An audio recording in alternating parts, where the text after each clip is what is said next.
النهارده كنت مسافر الغردقه ولازم اخد السكيت معايا، ما انا مقدرش اعيش من غيره. سكيت كوجر 509 ده روح قلبي. دلوقتي المفروض ان انا انضفه، استحاله اروح بيه الغردقه كده وهو مش نضيف. اول حاجه اقلعه الكفر علشان احطه في الغساله يتغسل، هو بس عافي شويه الكفر. دلوقتي حالا آه، شلت الكفر من عليه وهبدأ بقى اللي انا امسحه كويس جدا جدا جدا. يجي واحد بقى يقولي هو انت ليه مش هتنضف البيرنج يا عم ياسو، اشمعنى مسحته كده؟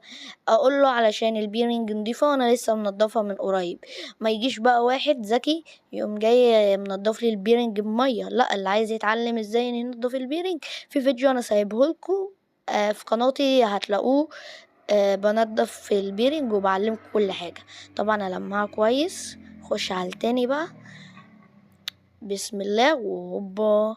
لازم نروح بنضيف كده الغردقه علشان الناس تقول علينا جمال ونصور